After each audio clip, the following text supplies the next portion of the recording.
Seems like families don't depend on each other like they used to. It seems like there used to be a blood bond. There used to be an honorable thing to be a part of a family. It used to be honorable to sit down at dinner. It used to be honorable to back each other up. It used to be honorable to be unconditional. You would never rat on your family. You would never speak badly of your family in public. You would never do anything to diminish a family name. Remember the time when there was a family name? Like, oh, don't say people get in fights because you offended my great uncle, my great aunt. That's my family. But it seems like, although our families are extended, it seems like our friends are extended and the values have shifted outside the bloodlines. For whatever cultural reason that is, maybe we have too many opportunities, maybe it's internet, maybe it's whatever, maybe we just have too many other options rather than sitting down with our families, or maybe it's, you know, all the kids are raised by daycare, maybe sitting down to dinner doesn't mean anything anymore because somebody's always busy or somebody's always too tired, but you don't have to go back too far to realize that sitting down at the table with each other is a lost art. Yeah. It's a lost. So this family dying represents sort of the last of that. I love you so much that, you know, I'm gonna. You people are my favorite people. The people in my family, you guys are my favorite people. There's safety and security in that. And these days, there doesn't seem to be much of that left anymore, generally. So this, you know, it's a little film, but I think it hits on these subtextually, and I think these will be loud and clear messages once the film is completed, and that's what's certainly in the series that we're proposing to put forward to other people. It's interesting that, you know, this week that the Pope has been here, and that so much has been focused on exactly what you're saying about the family and about the connection and honoring and valuing the family. So it's interesting timing that you have this film going on with the Pope, who just gave us a whole week of those kinds of messages, of the significance of the family and honoring and respecting it. Well, blood initiate, the initiation to blood. And so the activity of robbing banks is sort of the initiation to saying, hey, I'm with you, I got your back. If the world gets tough, we'll stick together and make our way no matter what. Or not being repressed by a system, or not being pushed into a corner and saying, hey, you know what, I gotta, you know, even if I work every day really hard, I'm still existing on a shoestring, you know. These particular people aren't willing to compromise or watch their family members suffer because of economic situations, so they take things into their own hands. And if it means taking something that somebody else has in order for their family to be better, that's exactly what they're going to do. And although that's criminal, in relation to those people involved in that, that's loyalty. And that sort of fierce loyalty is not part of a lot of what we see here. And so that I think that's the passion that sits in the film. You are a very inspirational person, Tom. I feel that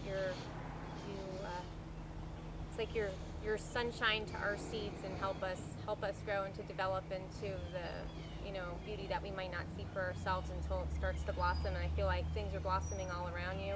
And just from your history and reading up, you know, it seems that you have that sunshine effect where you go. And maybe just tell us a little bit about, you know, some of your past and people who've, you know, come. Well, basically, I'm a teacher. I'm a performing arts teacher. So that's what I am. I think I probably have. It seems to be where my skill set lay in terms of taking intangible concepts and being able to pass them on, or what's considered to be intangible. Because in our arts, the art itself is intangible, and so because we have to define what that is for ourselves in order to create. And I enjoy doing that. That never dries up for me. I'm able to do that, I guess. That's a, you know, you get old enough and you realize, well, where do I fit in?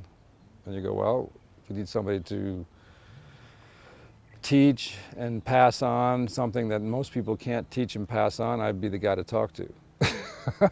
Because the living analogies that can be created to sort of point out where the magical aspects of our art lay, for some reason or another, I have a skill set developed in that direction.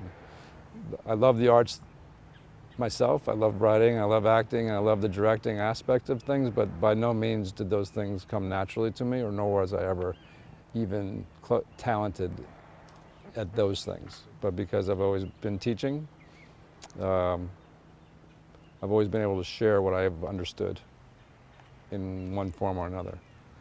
So I've learned to be an effective director. I've learned to be a decent writer. And my acting, from what I've been told and from what I can tell from my audiences, is fairly effective. But that's not because I had that talent. It was because I worked very hard in trying to understand certain aspects of myself to allow me the freedom to do those things. So by teaching and practicing and doing those things, I now have a number of skills that people could make a lot of money off of. And I make a lot of money for a lot of people teaching them these skills. I make more money for other people than I've ever made for myself. To date. And I've had my ups and my downs, and I've been up and down. But I find there's a lot of satisfaction. I get as much satisfaction watching somebody else succeed in this process than I do for myself. So if my clients are succeeding, I feel really, really, really good about that. And that's what I love to do. That's what I love to do. And I guess I'm not a typical teacher guy, because I look like more of a motorcycle guy or a hippie or something like that. But I think to embody the aspects that you're trying to convey might not create a sort of a cliche look at what I'm supposed to be. I think a lot of the challenge for people is to say, well, what the hell is he doing? What does he do? Or what can he do? And so it's hard to pin me down in terms of, I can't put him here, I can't put him there, I can't really label this guy. And I don't want to be labeled. I'd like to maintain my freedom between the crafts and the arts, and remain a bit ambiguous, only because if you can define me, I know that I've probably locked myself into a series of ideas and I'm probably not growing anymore. Yes, ma'am. So I like to expand within the crafts. This is an experience for me. I'm better for it. It's waking up things that I know I have to have at my fingertips. So when I work with my writer-direct clients, I have direct feedback from my own experience because I just wrote something. Or if I'm talking to my director clients, I can empathize with them totally because I just went through the process of directing. Or if I'm dealing with my acting clients, I know that I just came out of an audition, or I just was in the fire myself. So whatever concepts that I've been passing on, I know they've been refined and they function because they have to, because I'm in there failing and succeeding and learning and grasping more ways to adapt to the changing conditions. And so within these fields, especially the expanding technologies, this acting business is, and how to function in it on a high level is totally changing because of technology.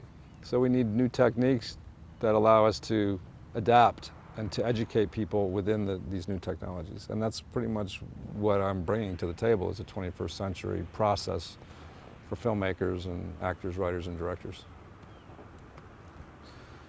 So they can actually succeed. It won't be such a hard road for them. I mean, I spent 12 years getting educated, only to realize that my education did not allow me the freedom that I felt like I should have after 12 years of education. So I was like, well, you know what? The only way to really fill in the gaps is to do it myself. Put that camera up, get these people together, analyze the film, analyze the process, learn how to edit, learn how to do sound design, makes me a better director, makes me a better writer, makes me a better actor. And so what are the common denominators that make all of these things effective? What are the origins of actions? What is motivating these types of living, collaborative screenplays that have to be brought to life? How do we maximize our potential within those environments? And that's what we're trying to do, trying to figure out how to maximize ourselves within the time period that we have. Like today, we only had so many hours, right? So the idea would have been, how do we get the most out of these people in this setup? Had we been able to execute it today? Had we not been challenged with losing an actor to a domestic dispute at home? Had we not been challenged by a mechanical challenge within one of the props? Had we not been challenged by an actress that needed to get to a rehearsal for another project that she's involved in? How do we maximize that time that we had? What do we learn from this experience? So my job is, I'm sitting there just an hour ago going, what could I have done better to have facilitated this? How could I have foreseen this? And in retrospect, I realized that I couldn't have, because this is the time that we would have had to shoot in order for things to be ideal. So I don't have to beat myself up, because I realized the timing and the rhythm of things was ideal, and I did the best that I could. But moving forward, how do we remedy that? How do we make assurances? How do we find individuals that can, weather those storms? And so in a professional environment, it's amazing the sacrifices people make to be on a set. Sometimes their family members are sick. Sometimes their family members pass on while they're on a set. Sometimes, and the show must go on. It's amazing the sacrifices people make to be here, even on a little production like this. It's amazing the sacrifices that everybody's making to allow these little things to happen, And there's something in all of us that feels like that this is a worthy endeavor. And it's kind of magical in itself. Check and focus. Just gotta get my